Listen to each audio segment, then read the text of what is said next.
Pursuant to Chapter 20 of the Acts of 2021, this meeting of the Plympton Finance Committee will be conducted via remote means. Members of the public who wish to access the meeting may do so in the following manner. You're here, so you know about that. No in-person attendance of members of the public will be permitted, but every effort will be made to ensure that the public can adequately access the proceedings in real time via technological means. In the event that we are unable to do so, despite best efforts, we will post on the town's website, town.plympton.ma.us, an audio or video recording, transcript, or other comprehensive record of proceedings as soon as possible after the meeting. Specific information and the general guidelines for remote participation by members of the public and/or parties with a right or requirement to attend this meeting can be found on the Town of Plympton's website at town.plympton.ma.us. Thank you all for joining us this evening. We have full attendance by the members of the committee, so that's wonderful. I don't believe we have any minutes from last month's, Marilyn. No, you sent them around, didn't you? Yeah, I did. Yeah, that's right too. Okay. So I don't know if anyone had the opportunity to review the minutes from our January 19th meeting. Yes. Okay. If everyone's okay with that, I'll accept a motion. Move to accept as written. Thank you, Steve. Second. Thank you, Catherine. I have to do a roll call vote. Marilyn Brown. Aye. Steve Lewis. Aye. Catherine Shepard. Aye. Mike Lemieux. Aye. Nathaniel Sides, aye. Motion passes. Thank you. So first on the agenda this evening, we do have representatives from a couple of the departments in town to review their budget proposals for next year. We have the police listed first, so I guess we'll take them first. Chief Hoffman, thank you very much for joining us this evening. Hello, thank you. Let me see if I can, we'll see how my Zoom skills are this time here.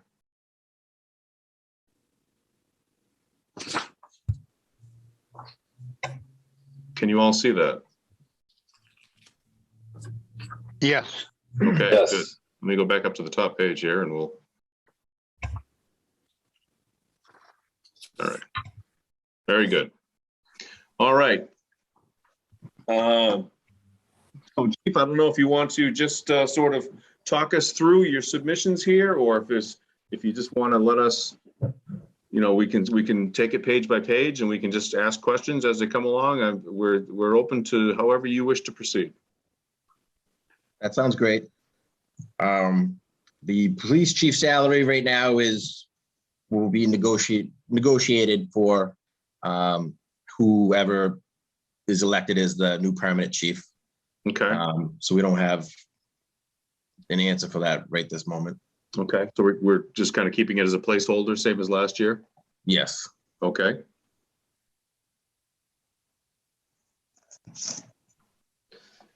Next up is the police services. I know you've got more detail further down, so maybe we hold off and discuss that when we get to that page that sort of itemizes it.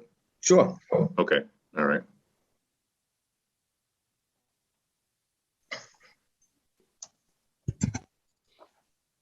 Clerical support. Yep. Clerical is the 3% cost of living and is expanding Leanne's hours from 30 to 35 hours a week. You may not know the answer to this, but did we entertain this last year to increase her hours? Does anybody on the committee remember? Liz, do you remember? It was proposed, and at that time, we had kind of put it on the shelf for one more year. Okay. Since then, I can say, and I'm sure that Chief Hoffman can also attest to this, but Leanne has been really instrumental over the last year in particular, just with all the turnover within the police department. She's been kind of that constant.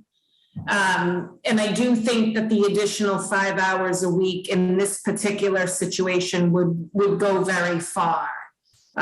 She was assisting with, she assisted the former interim police chief with putting together this budget package.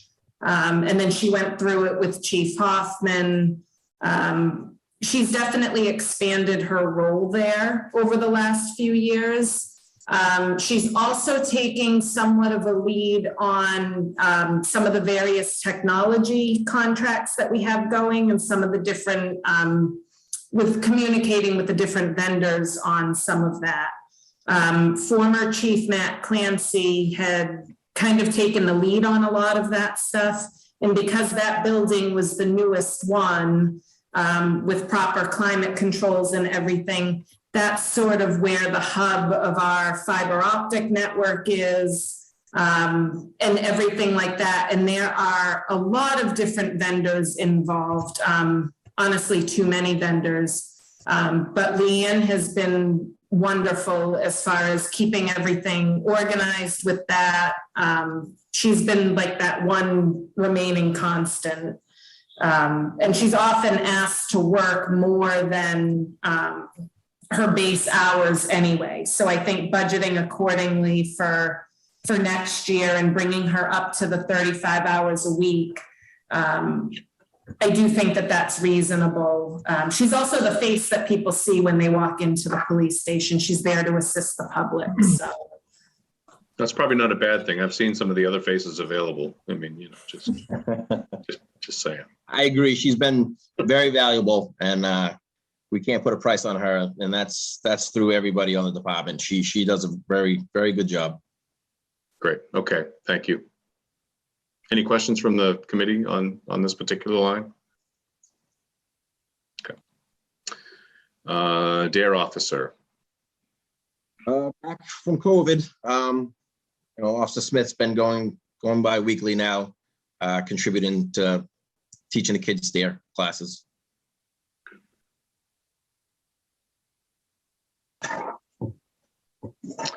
Department expenses, 12% increase from last year. Is there any one particular item that seems to be, I mean, I know everything's gone up in price, so it's not overly surprising to have a larger than usual increase, but is there any one particular item that seems to stick out? No, I think it's just the increase from last year and everything going up overall. Okay.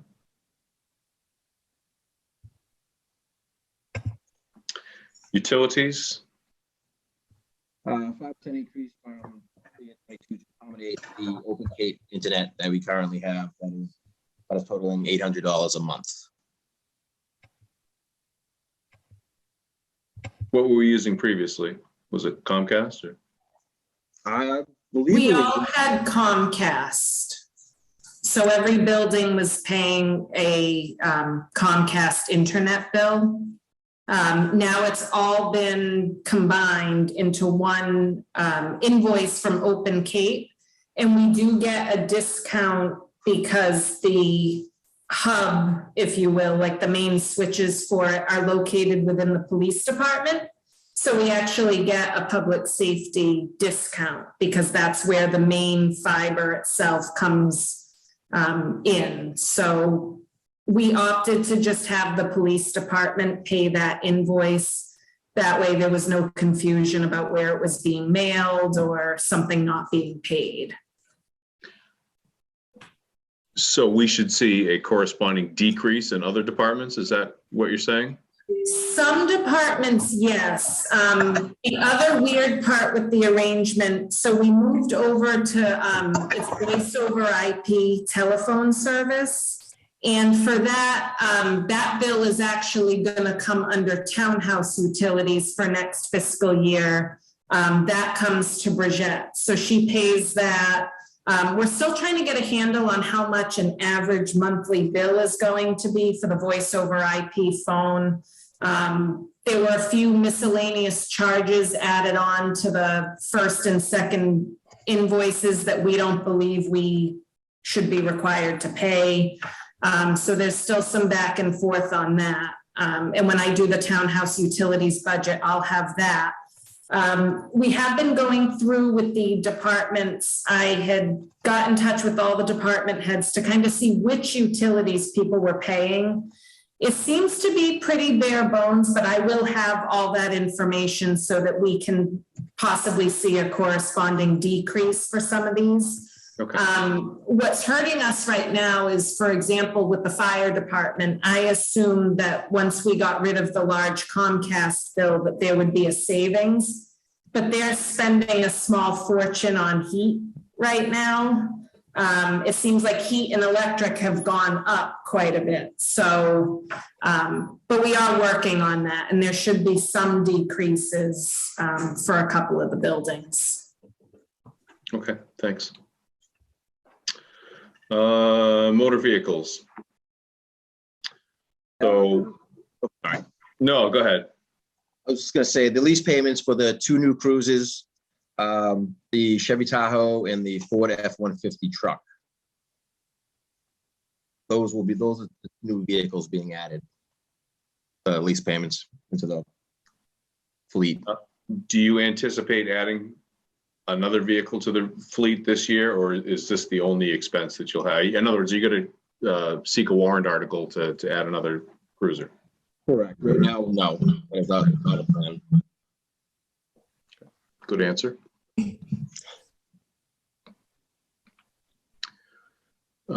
So this just breaks down the vehicle expenses. Okay. Yes.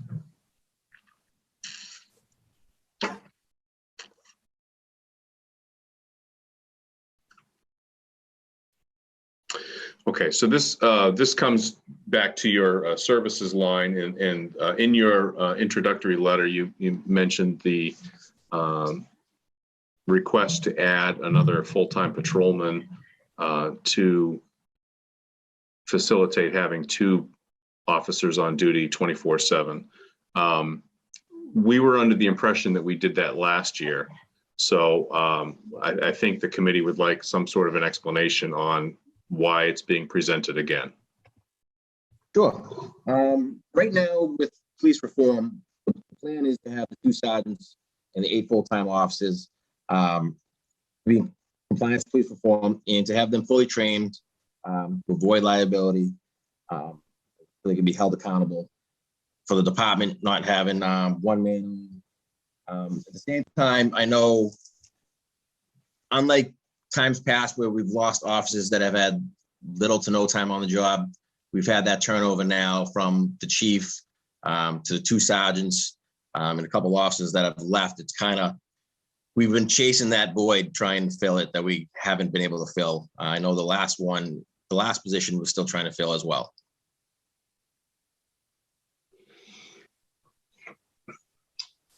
So explain to me how police reform affects this. Do they mandate that we have 2 sergeants and 8 patrolmen, or is that your interpretation to make it work? It's pretty much being placed under the microscope now that we're all being held to, we're all held accountable. You know, we don't have body cameras as of now. We expect them coming down the line. But to have the 2 officers on each shift, you know, we've had 1 officer. This month, we got a lot of 1 officer shifts, unfortunately. We have had 1 officer that slid down the hill, crashed the cruiser. And, you know, we often think about, you have 1 officer going to the domestics, or, you know, the guys will talk about if one guy goes in to eat and he's working a solo shift that, you know, he chokes on his food, that the next shift might be finding him inside the break room of the station. It does crush the morale for the guys to work the 1 shifts. But, you know, we've done it, and it's been hard enough to backfill the shifts. So the plan is that if we have 2 men on each shift, it lessens the overtime, and we'll be able to maintain a steady rotation. So are the sergeants part of the rotation for patrol, or are they above and beyond? They are part of the rotation. They are considered one of those officers of 2. And you say you're down 1 officer now? 1 is out or something? We've had COVID, you know, we've had a couple of officers go out with COVID that have come back. We're asking for the 8th spot, and yet the 7th spot we were about to interview for. But since the turnover at the top of the department happened, we've put everything on hold with Phil in that position until we have a permanent chief decided. So neither 7 or the potential 8 is filled at the moment. Is that correct? Correct. So it sounds like the number 7 was the additional officer that was asked for last year. Yes.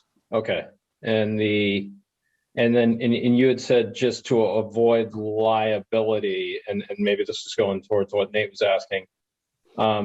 Is that a requisite, like under, say, an insurance or something, or is that just a liability of having somebody have somebody else's back, or?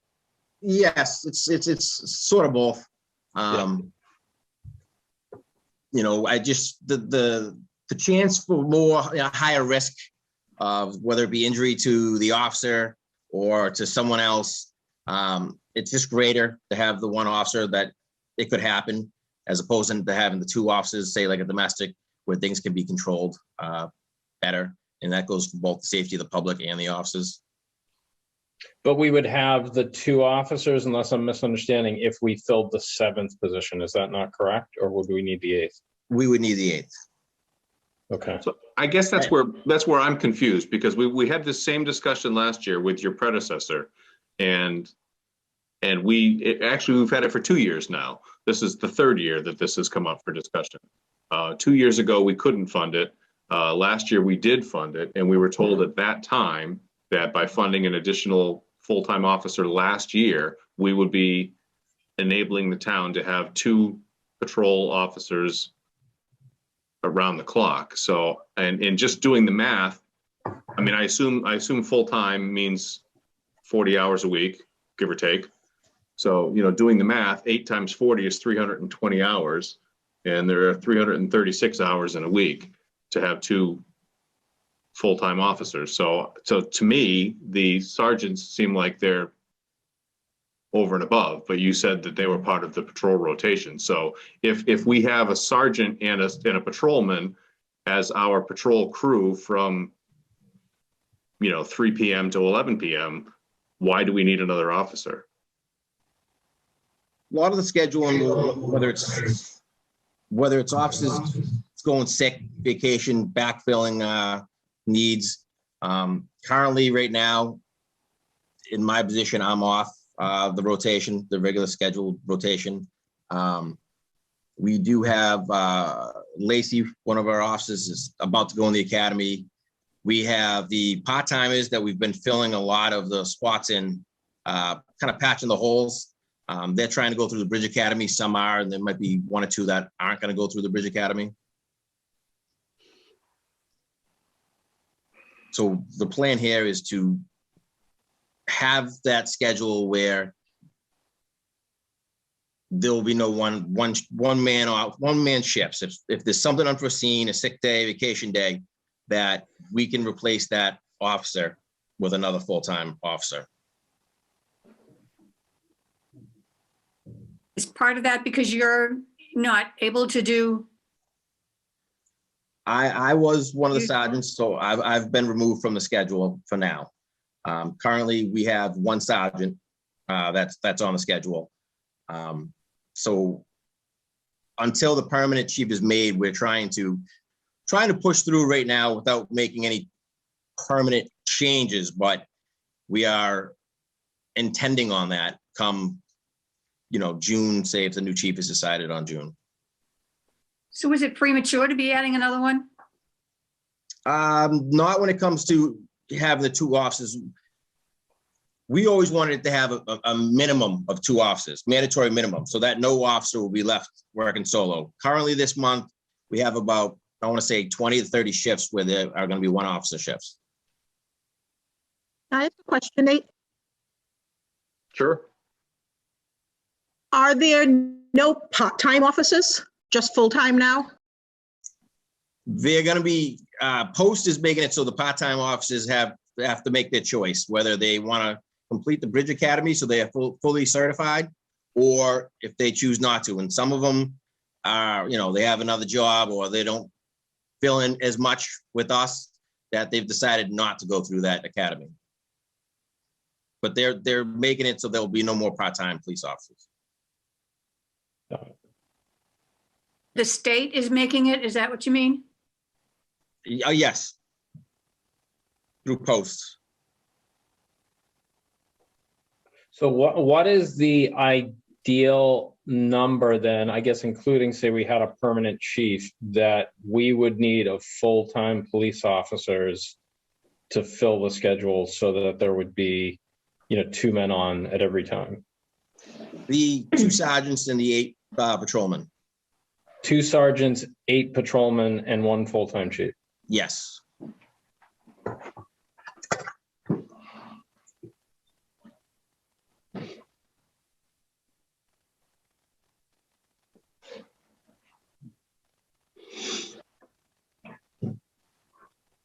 Okay, I'm gonna have to think about that some more because that just doesn't add up to me, but thank you for the explanation. Any other questions from the committee?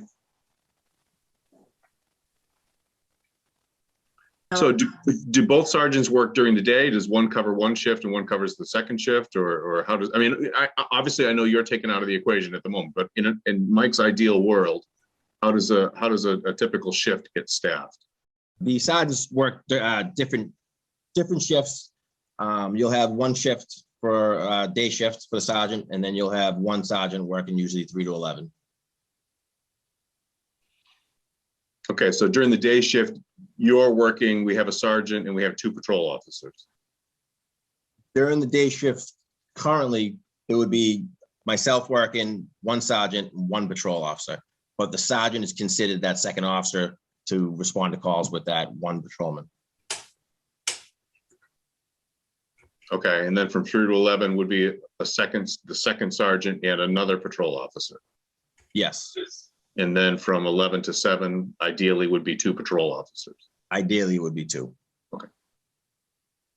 Okay, thank you. That helps. Thank you.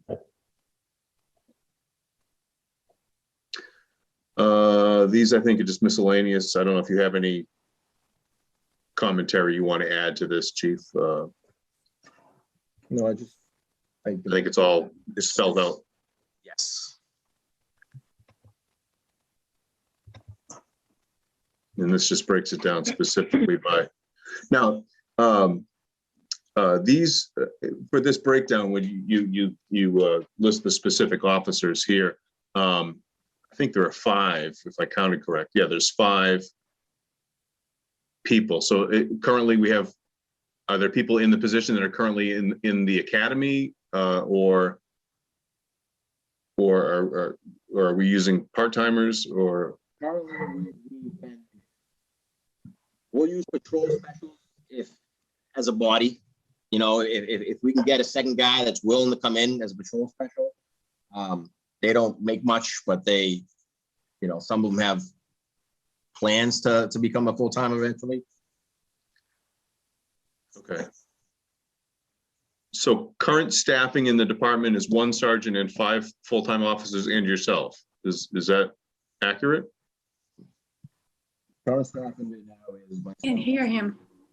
I think you put some papers over your microphone, Chief, or something. I'm sorry. Yeah, there we go. That better? Yeah, thank you. Currently, we have the 1 side. Oh, whatever you just did, you Did it again. I don't know if it's move some papers away. okay. Is that better? Yeah, much. Thank you. All right. Sorry about that. Currently, it's 1 sergeant, and we have 5 full-timers, and the squad is then filled with part-timers that have been working full-time rotations, pretty much almost full-time rotations as a part-timer. Okay.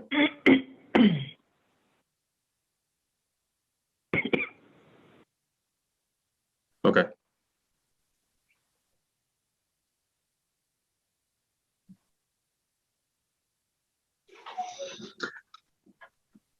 Okay, are there other questions for the chief?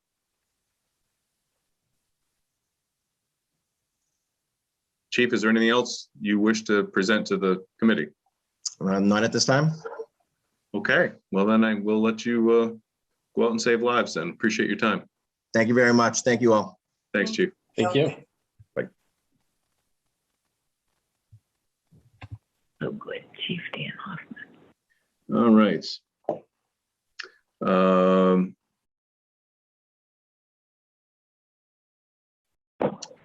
Next up, we have Public Works. How are you? I'm doing well. How are you this evening? Yeah, not too bad. You had a bunch of documents. Is there any particular order you want to take them in, or how do you? No, you can start with your questions and I'll answer them. All right. Well, snow and ice is usually pretty straightforward. I think we can skip that one. Otherwise, I'll go alphabetically here. We'll see. Cemetery.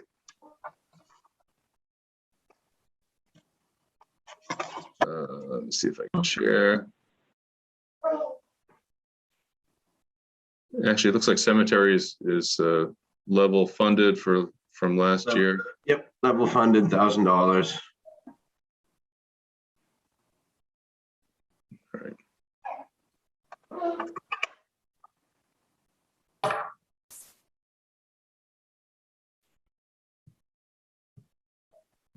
Okay, so this is cemetery labor, Correct. which looks pretty straightforward, 3% increase that wage and personnel. Correct. Okay.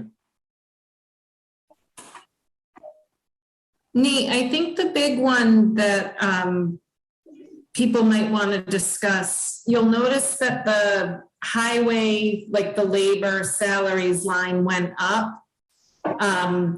But they've also zeroed out their request for the parks and grounds maintenance. We're proposing to bring on another full-time laborer and then not pay the part-time labor from that parks line. We think that that makes more financial sense for the long term.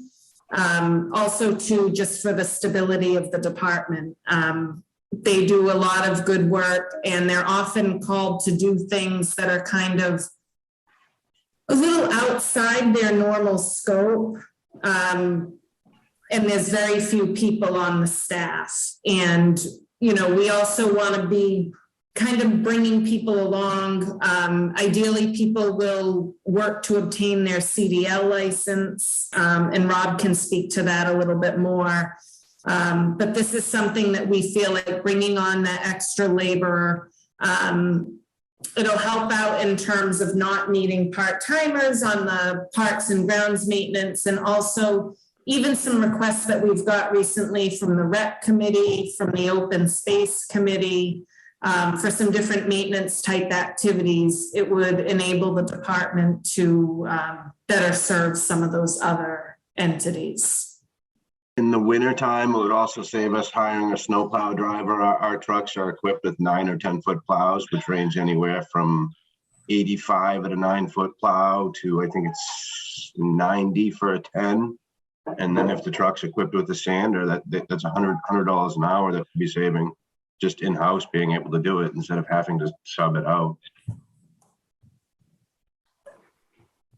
And also there was talk of me starting to maintain Two Brooks Preserve and Cato's Ridge, which is a combined total of like 180 acres. My guys are already mowing 35 plus acres of grass and 72 lane miles of roadside.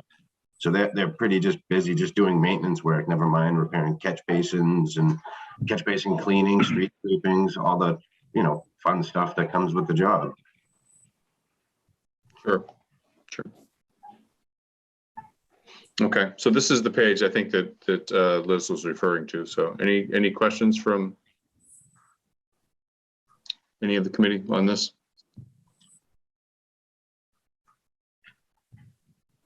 And another thing too, sending my crews out, if I'm going to send them out on the road to chip brush or patch potholes or anything, they should be 2, just for safety purposes alone. What if the guy's out patching potholes, gets hit by a car drives away and leaves him there? You know, I mean, safety purposes alone on some of it, never mind, the amount we'll be able to do more work rise, 2 crews or 2. It would be substantially beneficial long term. Okay. So we did not include the sheet for the parks and ground maintenance line. And in your master spreadsheet, I just put 0 for that request. So that was being funded around 8,000 a year, I think, or just under that.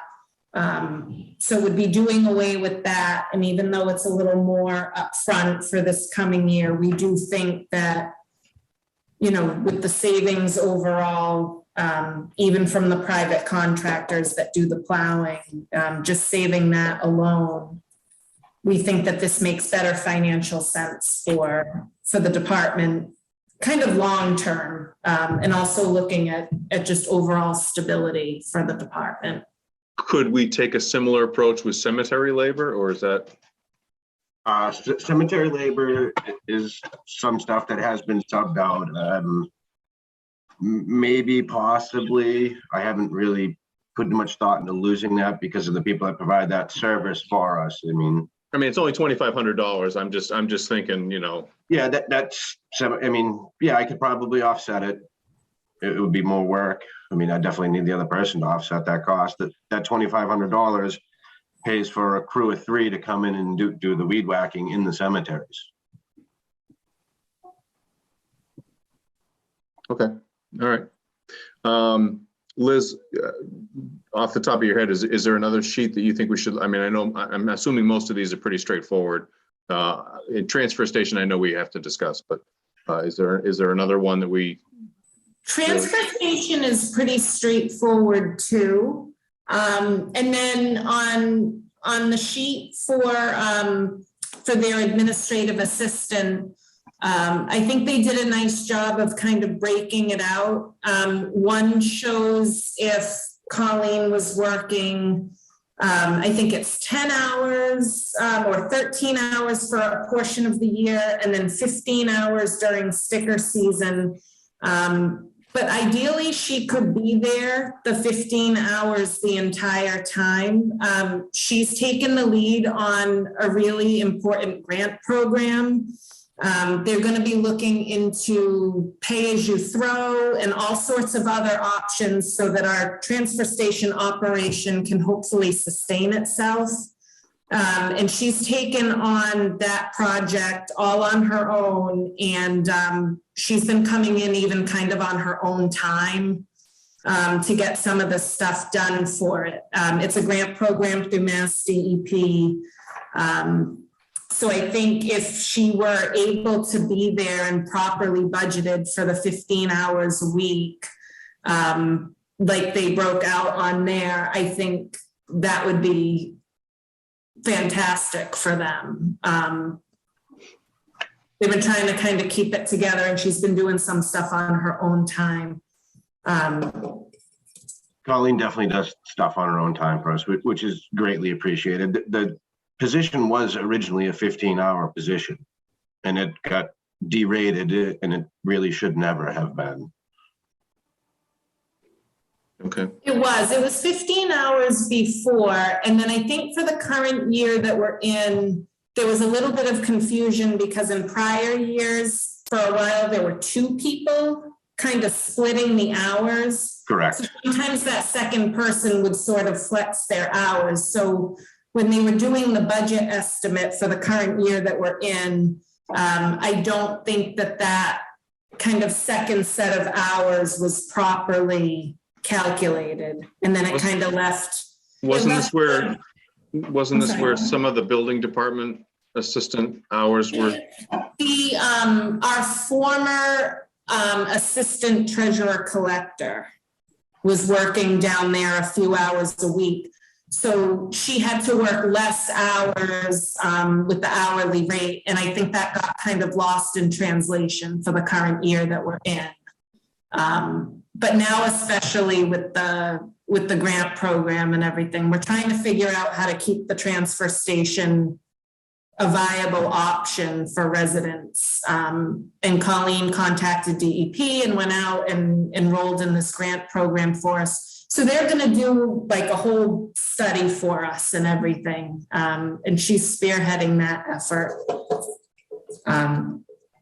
Plus two, people like to have somebody there, you know, if they contact there and whatever. Yeah, Having a point of contact, because Rob and the guys are all out on the road, and I think. yeah, I don't have the ability, sorry, I should apologize for cutting you off. I don't have the ability to be in the office all day long. I mean, that 15 hours of coverage is just someone to be there when I'm out running equipment or out working. No, and that is true. I think people kind of forget, like, people are used to some larger towns now where the highway superintendent or DPW director's role is more of like a desk job. And that's not the case in town, as I'm sure all of you know. Rob is like boots on the ground. He's out there with everybody doing the stuff. Yep. So even if this big grant project weren't taking place, I still think having a face and a live person there that people can call or email and they get a response, I think that that's worth it to have her there for the 15 hours the whole year and not just during the sticker sale season. Or even the ability to properly cover my office so I can take vacation time that I haven't been able to in the last few years. Okay. We have, so looking at transfer station, it's level funded proposed. Is that accurate? Or I would assume that there'd be some sort of increase in disposal fees, but Colleen, can you help me out on that one? I thought there was an increase this year. Colleen, you still on? Yeah, I'm looking at the transfer station now. That does include an increase. That does include? Yeah. Okay. There was a 6% increase for the next 2 years. And the only thing it does not include is the call we got from Waste Management the other day saying that they wanted to renegotiate because they're running short even with our 6%. And they wanted to increase it, but I don't think they can increase it where we have a contract. I don't think they can I was either. going to check with Todd.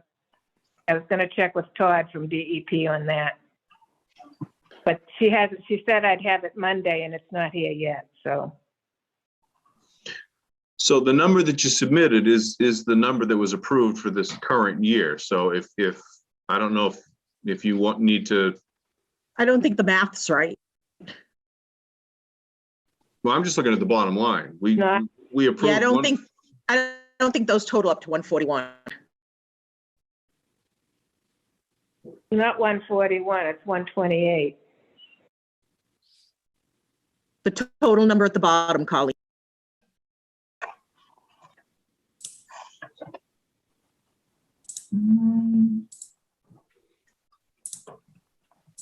Oh, all right, well, I use the Excel total, so I didn't add it myself. Let me add it now. 3,131. So it is. I just added it. It adds up to 141.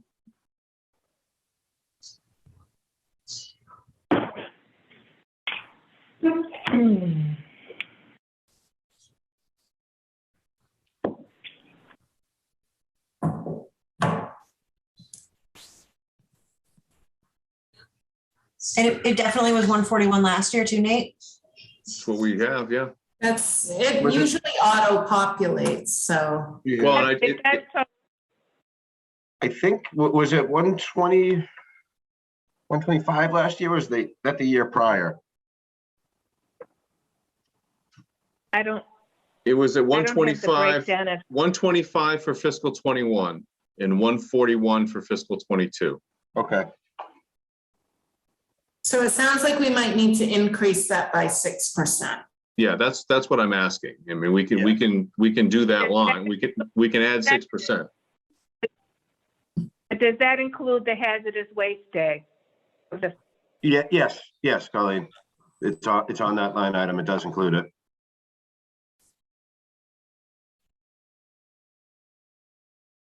So Maybe the disposal amount, the 128, Well- it looks like it's small on my screen, but maybe that just needs to be Yep. up to by Well, 6%.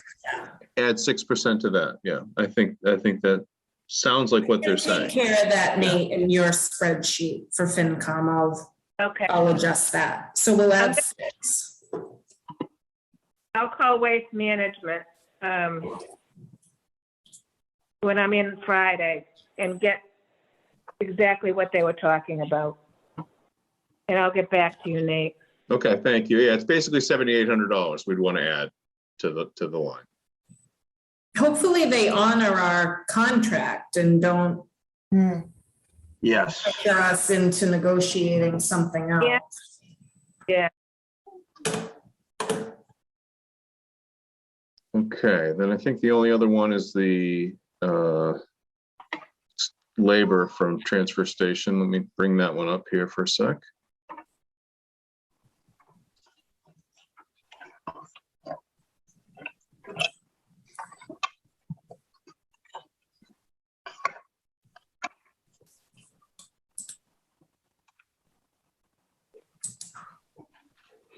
Okay, and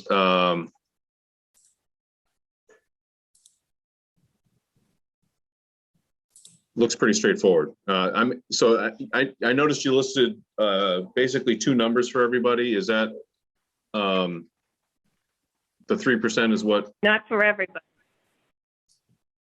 Not for everybody got 3%. I've got an extra 2.9. Correct. Yeah, it was taking, like, for example, there's one employee who's been with the town for like 20 years and has never progressed along in the wage and personnel thing. So it was adjusting some of that, but it comes out, it's overall, it's a, I think it's a 2.8% increase in that budget line. So still under the 3%. With the COLA and everything. And I'm trying to look at something else on my end, but it's coming up little. Okay.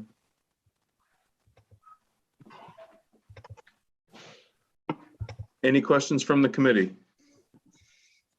Or The only question I had was, I think, for Rob, just going back to talking about, the cemetery labor and then thinking about the snowplow kind of opportunity we have there to handle ourselves. I think with the amount of snow we've gotten in the last few years, especially, that our guys would be able to handle the plowing that the town needs? Or would that be bringing on that time for like an offsetting that full-time person? I'm having a hard time hearing you. You were kind of breaking up a little bit. Oh, sorry. I apologize. No, that's probably my fault. You were saying we have the plowing equipment to handle the snow plow rather than paying a side contractor, upwards of $100 an hour. Yeah.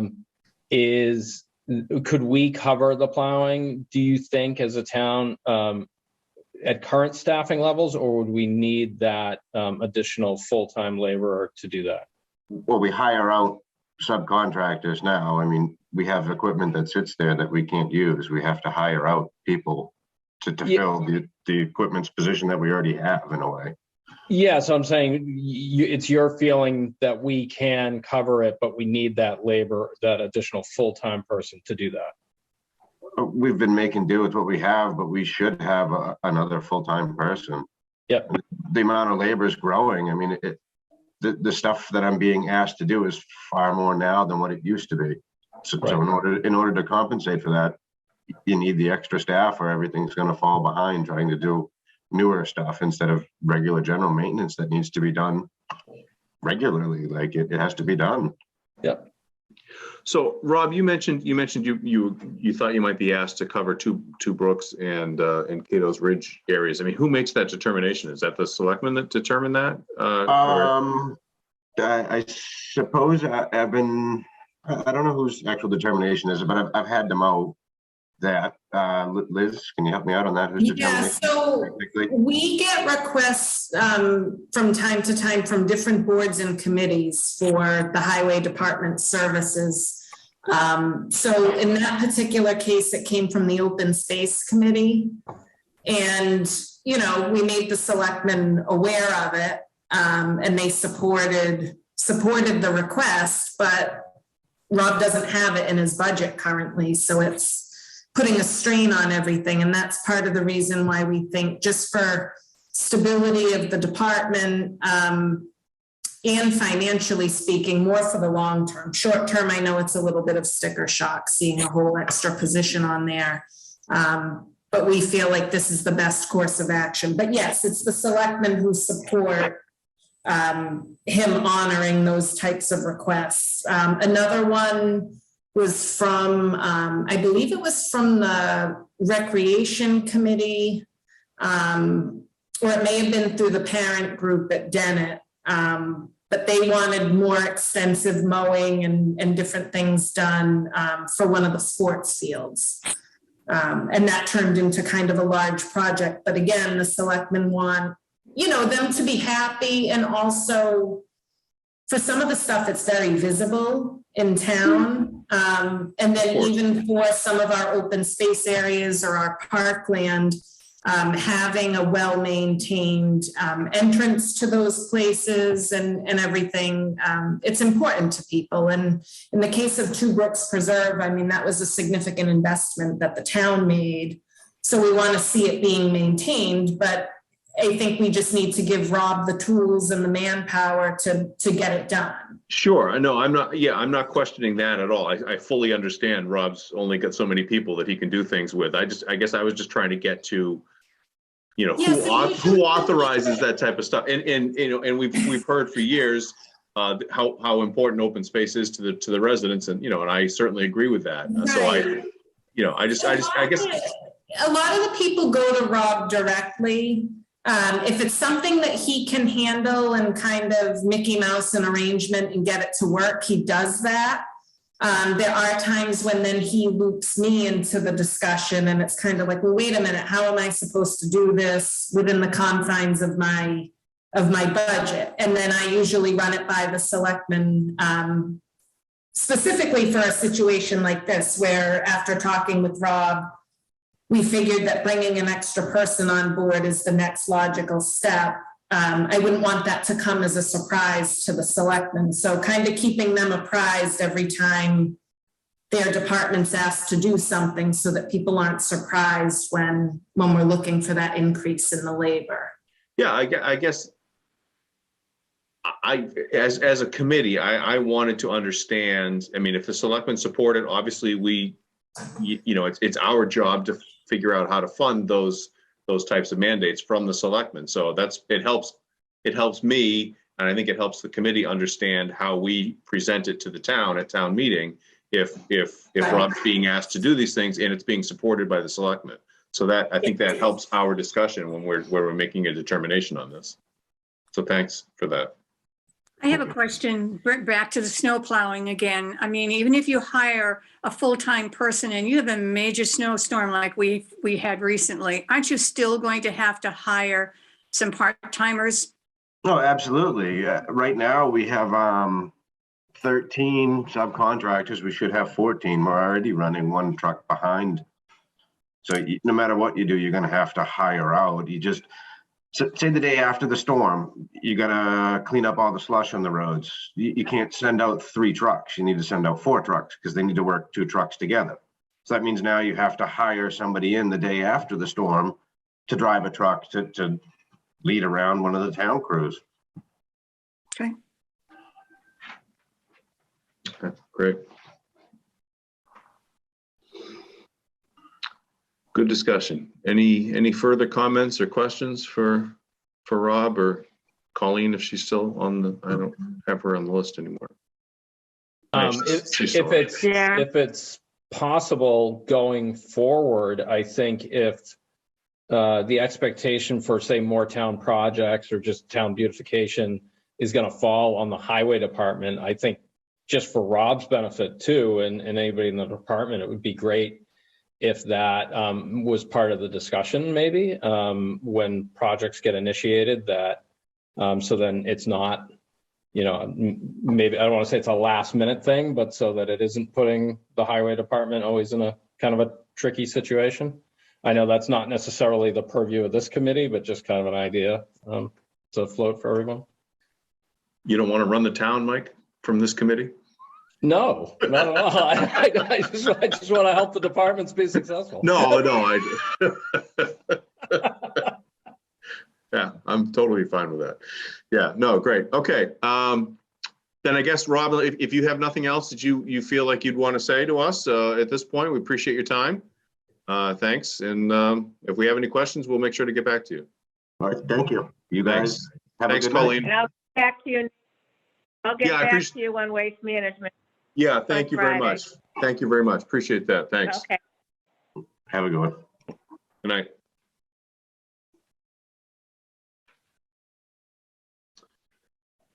Okay, next on the list was Lisa had sent around a spreadsheet that I believe I shared with everybody. Let me get back here. Of course, I don't have it in front of me. On the fire department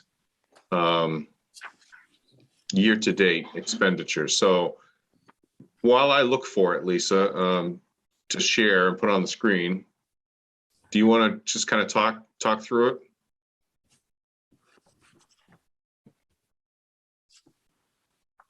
Can't hear Lisa. Lisa, you're muted. Unmute yourself, please. Here we go. Thanks. First, I wanted to ask you, you did get the other report with all the departments also, right? When I sent it out February? If I did, I didn't see it. So I apologize. I did see the fire one, but I didn't see anything else. Okay, I did get that report done and it will go out to you monthly now, and it's got all the departments. Perfect. I know I have it in my email, so I can resend it. And go ahead. As far as the other, let's see. I'm looking for it myself. Here we go. I've got it here. I just have to open it. I'm waiting for it to open here. For some reason, it's not opening. I just sent that other report also. I have it. I don't know if, can I share my screen? I don't know if I can. You can if I let can you. Just explain what it is. If I allow you to share the screen, multiple purchase.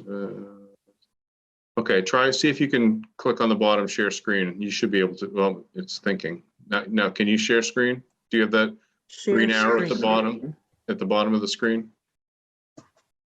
There we go. Good. Yep. Do you see it now? It's there it is. So I had been doing this spreadsheet all along since I started. Barbara was doing it before me, I think, with your request from a long time ago, but I didn't think it was being sent to you.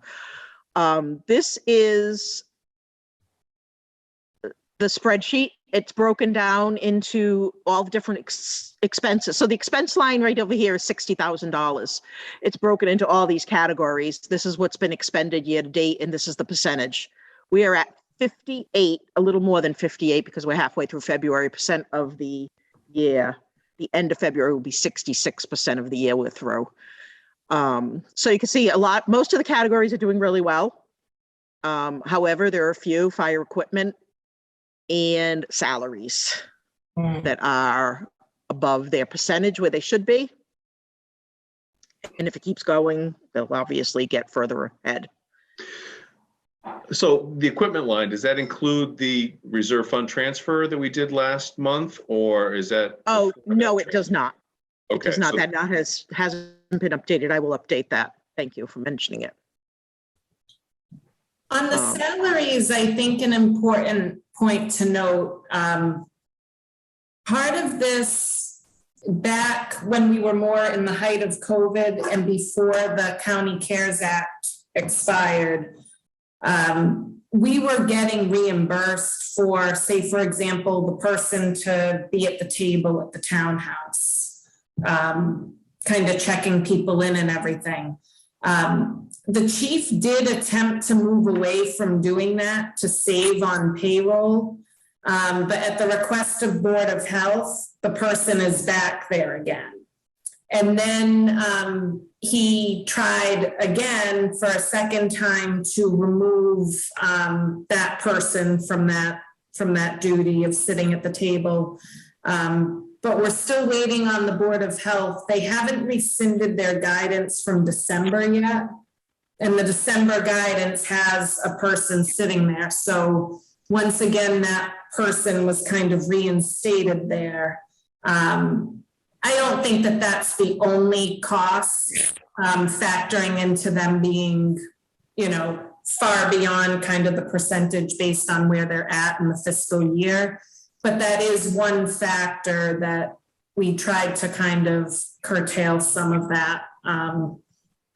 But the Board of Health wanted that person there. My idea was to go back to, for free, to have a senior citizen if they wanted to volunteer, because people do enjoy having somebody like to greet them and everything. And the seniors enjoy doing it too. We had a few regulars who were consistently volunteering and they had their day per week. It's also helpful having somebody there on the days that the seniors are running the food pantry. Because it's somebody, in most cases, they'll help people bring the stuff to their car and different things like that. So it's been a nice add-on, but I'd prefer if we were able to do it at no cost, while also giving the seniors something to look forward to. I think that some of them liked being part of the action in the building every day. So I expect that the Board of Health, I think they might be meeting next week. And I assume that at that point, they'll rescind the guidance from December, and then we will no longer be paying somebody to sit there. But as you said, that can't be, that's 20 hours a week. That's the only factor, not at all. But I do think it's a factor, one of several. You can see also that I broke out, which is new, the overtime. It used full-time and overtime just used to be kind of combined, but I did break that out. And some months that's gone up pretty high, 30% of their pay in overtime. I think maybe, Lisa, it would help if you and I sat down with the chief. I was going to be meeting with him anyway to go over the budget request for next fiscal before it comes to FinCom. So I think that might help if maybe you and I kind of sit down with him. You can bring some of this data and I can talk to him more from a scheduling standpoint and figure out what's going on over there that's creating the need for so much overtime. Sure. I understand callbacks and things like that. If they go out on a call, there needs to be somebody at the station, but it still seems like they're kind of far through their budget with still a significant amount of time remaining in the fiscal year. So I think we should probably meet with him in the next week or two and kind of get a handle on some of this. Yeah, I think that would be helpful because, salary costs have gone up rather significantly in my tenure on the FinCom. Right. It's gone up every year without fail, pretty significantly. So right, and I think we've been to small things that might be adding to it, contributing factors, but certainly I think there's more to it than that, and something that we could probably figure out just even in terms of scheduling, for example. Well, that's always been the issue. Can People did rely on them though pretty heavily. You know, when we were at different high points in the pandemic. One of them now, for example, is routinely going to Dennett and doing COVID testing and things like that. And that's all stuff that's not really funded. You know, so I think that that might be playing a role, but maybe there's something that could be done with scheduling so that it's not creating a need for overtime. Well, why couldn't that person, why couldn't that be the person that's otherwise sitting at the station? They could be sitting at the Dennett, and if they get a call, they leave from the Dennett as opposed to being dispatched from the station. Well, that's what I'm thinking. So I think it could be more. Doesn't need to be an extra person. Right, right. No, I agree with you on that. We can figure that out. I think we were operating too for a while during COVID, and when some of these costs were being reimbursed, the fire department was kind of taking on more and more. And to their credit, they've done an excellent job managing all of that stuff. But I just think now that that funding source has dried up, we need to look at how we need to shift and maybe do things a little differently now that the CARES Act is no longer a viable funding source. So how does that work? I mean, obviously the salary is coming out of their regular operating budget, but you're saying we're getting reimbursed a portion of that from the We county. did. No, we're not any longer. And that was refunded to the COVID account. So that would have been even last fiscal year and a portion of this fiscal year. We can't take monies that have come in from the county for reimbursement and put them into salary lines. That was one of kind of the no can do's with the CARES Act. Yep. So that's another thing. Say, for example, I don't know if you recall, but last fiscal year, there was a considerable deficit in police department salaries. Yes. And we actually just got the reimbursement check to cover that individual's hours. I want to say it was for $72,000 or $76,000. But it was from salaries and from last fiscal year. So that had to go into the general fund. It's not like we could keep that money aside and then say, oh, if there's going to be a deficit in salaries this year, we'll use it towards that. You can't, with some of the fundings sources, you can't kind of pick and choose where it goes. So that was deposited into our general fund because it was salaries and from last year. And where does that get reflected? Does that get reflected that was not reflected. You would just see that in free cash next year. Okay. Yeah, so you'll see the benefit from that coming back to the town, but not until next year. Okay. So so it'll be in free cash. Okay. All right. Okay. Well, thank you for this, Lisa. I think this is very helpful. And if you say we do have something similar for every department, I think that's wonderful. Thank you very much. Similar to this, it's different, but it is this. It's like the one I was sending for just the finance committee, but Yep. I've sent it to you for each department. It's long, so you have to scan through it to look what you want to look at. But Okay. No, that's very helpful because we've been looking. I for am that. also going to be years. meeting. John Trainer has asked me to meet with him too to come up with some other reporting that's for departments, but it's more condensed, not as big as what I'm sending now for all the departments. So if we come up with something new, I'll be sure you're included on the forwards for that too. Great. Okay. Thank you. There are a few other budget lines that we're kind of keeping an eye on too for this current fiscal year. The legal line for legal expenses, that's a little out of whack given where we're at in the fiscal year. But most of that stuff, it kind of is what it is. We have a lot of solar projects going on right now, which means a lot of negotiating pilot agreements and that kind of thing. And then there was some different litigation going on. We try to keep a good handle on that. And that's been one that historically in the past, we don't want to overfund it and have those funds kind of tied up in there. But that is something to kind of keep in the back of your mind. That and police department salaries, we had a couple different unanticipated retirements and departures where we had to do kind of a large payout for accrued unused vacation time on the books and things like that. So for the police department ones, the unanticipated retirements and departures, I think the best play in that situation is to put an article on the special town meeting warrant and to take care of it that way.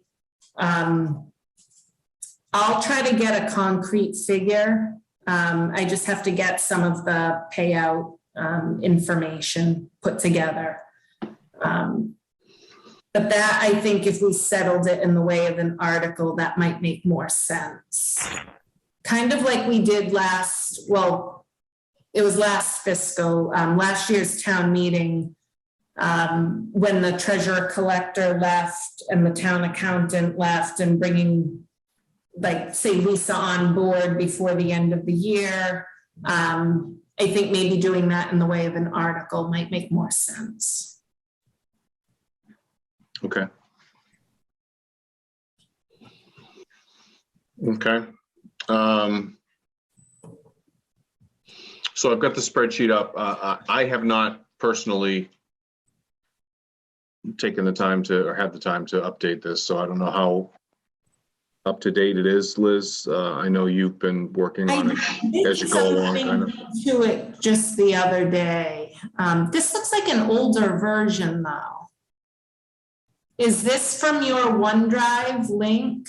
Because I've made changes since then. It should be. Okay. Hang on, let me.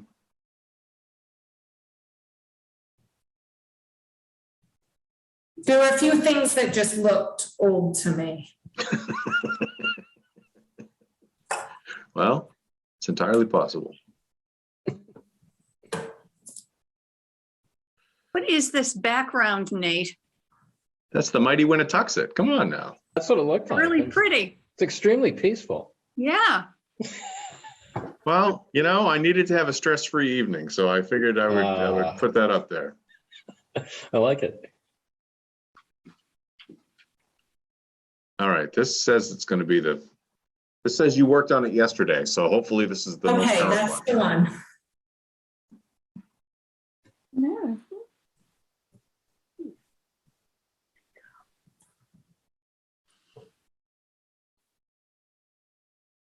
Once it opens.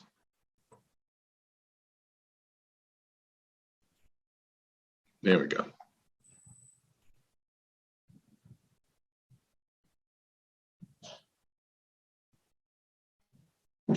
Oh yeah, that's a totally different one. Because that other one still had space. Will it let you scroll to the left? Probably. Oops, wrong left. There we go. How's that? There we go. Okay. One of the more concerning things is the estimate that we received for the regional dispatch operations. They want to go up to 200,000. And that was pretty alarming to me. We had been told that. Yeah, Hanover was coming on board. Correct. And I believe that they are on board, but it doesn't sound like we're seeing any savings. And I kind of left it with them that we might want them to come and participate in one of your meetings, or even possibly a selectmen's meeting, and give a better explanation. When they first said 200,000, they were talking about putting all the towns, they ideally want to get them all onto the same rotation with 2-year agreements. So I said, oh, is it 200,000 for the next 2 years? Like 100,000 per year, because they Right. said that with Hanover coming on board that we would save money potentially. No, they definitely said that. I was Yeah, and then they said, no, no, it's for 1 year. So I'm like, well, it's going up by $50,000. I mean, I know that they just did that massive renovation project at the Rock and everything, but I just assumed that with another community coming on board, they had made it very clear to us in prior discussions that that would hopefully bring our total down. That was back when we had sticker shock over the 100,000. And then when they went up to 150 for the current year that we're in, they said, oh, you know, don't worry. Once these other communities are fully online, you'll experience some savings. It wasn't just Hanover either. Weren't they seeking out other towns as well that they were trying to? I thought that there was talk about another one. I don't recall if it was Hanson, maybe. At one time there was even talk about Plymouth, but Plymouth, I believe, went in a different direction. And now if they did want to come on board, I don't know, but I'm guessing that the new renovation that they just did probably would not be large enough to accommodate bringing a big town like that on board. But so more to come on that. It was just very preliminary. They sent the number.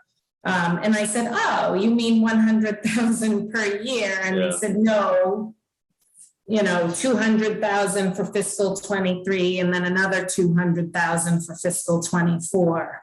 So I think we need to get more information about that. Yeah, because that definitely contradicts what they said to us last year. It does. It absolutely does. So, you know. Just quick question, guys, and I don't remember. I remember sitting physically in the first time when we were in, I believe we were with the selectmen, but I remember meeting with them.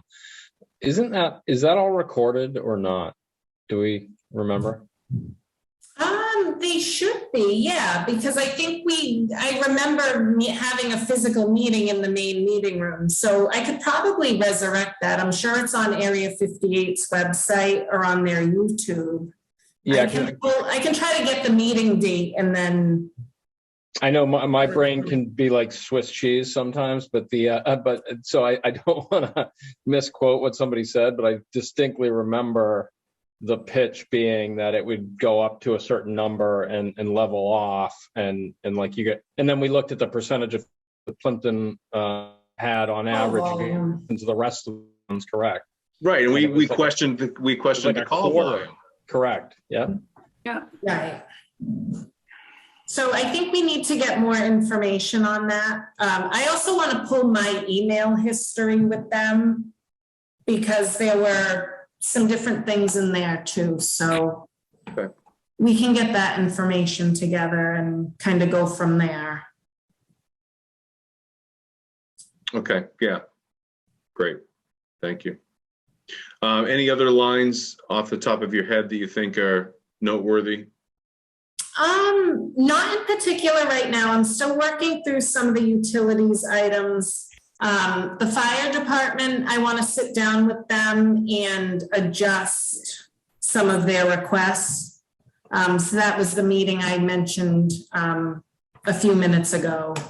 I think if Lisa and I sit down with the chief and kind of go through some of that. Yeah. So there's that. Small scale but large increase. The animal inspector line, we're looking to bring that up. It's been at $18.75 for years and years. We're looking to bring that up to $3,200. We actually received a communication from the Mass Department of Agricultural Resources, and they expressed some concerns that we're not able to get some of the necessary inspections done with the $18.75 per year. I think that they were kind of lenient with us and with everybody during COVID, because there were a lot of places that just didn't want somebody coming out there during that. But now that we're kind of in recovery mode from that to a certain extent, It's very important to them that we get the annual inspections done and properly reported. So this was after some back and forth with our animal inspector and with one of the officials from MDR. We came up with this $3,200 number, and we feel confident that that will get us through. So that's the reason for the substantial increase there. No change plan though for animal control officer. So we're still experiencing a savings in the overall animal control umbrella because we have that contract with Carver for the next few years. So we were able to eliminate the expense line. Why such a big increase for tree warden expenses? If you give me 1 second, I can pull that up. I got that information from Bill. Let me just say.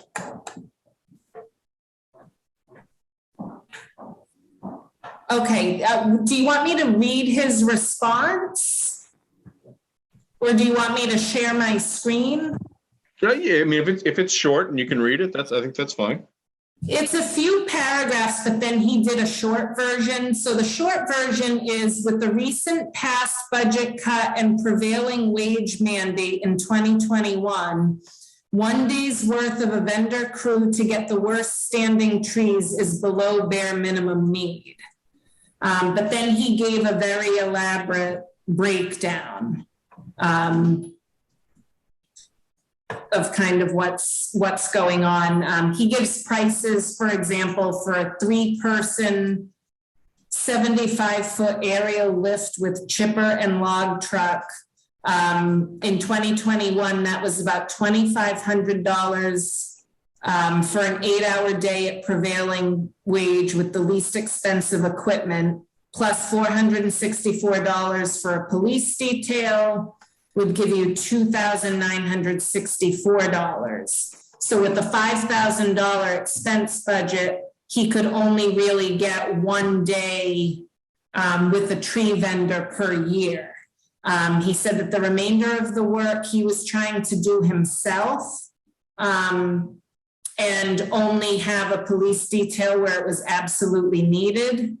But he said, given some of the storms that we've been having over the last year plus and the number of damaged trees that are still standing, the reason for his request in fiscal 23 is to give himself enough funding for 3 days worth of work with the tree crew and the police detail.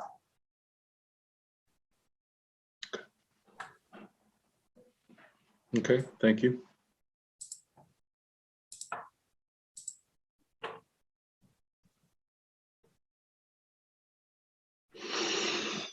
Okay.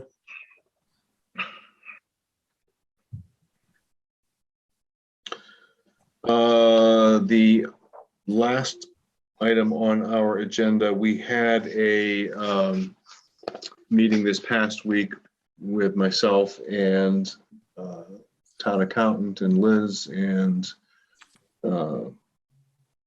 treasurer and John Wilhelmson from Town Properties, where he presented a spreadsheet that the Town Properties has come up with, very detailed for anticipated needs for planning purposes, for roofs and building maintenance and that sort of thing. I think it would be to our advantage. I mean, he's doing a lot, or his committee is doing a lot, or John's doing a lot of the work for us for our capital planning side of our duties that we haven't been doing. And I'll take responsibility for that. So it's nice that committee is preparing the spreadsheet for us. I think it'll be great to sit with them and try to figure out, along with Lisa's help and certainly Liz, to figure out. We had a plan, several years ago when we worked with the Collins group of, exactly how much money we should take from this source and that source. And they had recommendations that they put into place for us, and we followed them for a couple of years, and then things sort of dropped off. And it would be nice to kind of resurrect some of that work and do it going forward. So Town Properties has done a nice job laying some of that groundwork for us. So I think it'll be helpful for us to work with them. And I think the thing that we have a new committee member. Nice.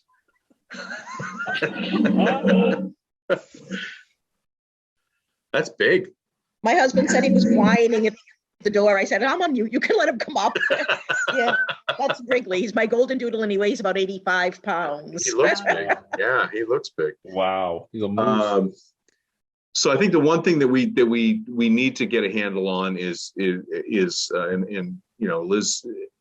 started some of this work last year, I believe, getting a census of what we have for vehicles in the town and what their current state of repair is.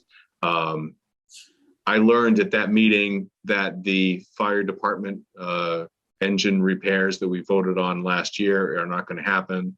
So anticipate somewhere in the near future we'll have a request to purchase a new fire engine. So there are those types of things that we need to sort of plan out for as well. So I just kind of wanted to give a status update on that work. As you all know, you've all seen probably in the local paper, two of us are completing our tour this year. So Mike and Steve, your terms are up.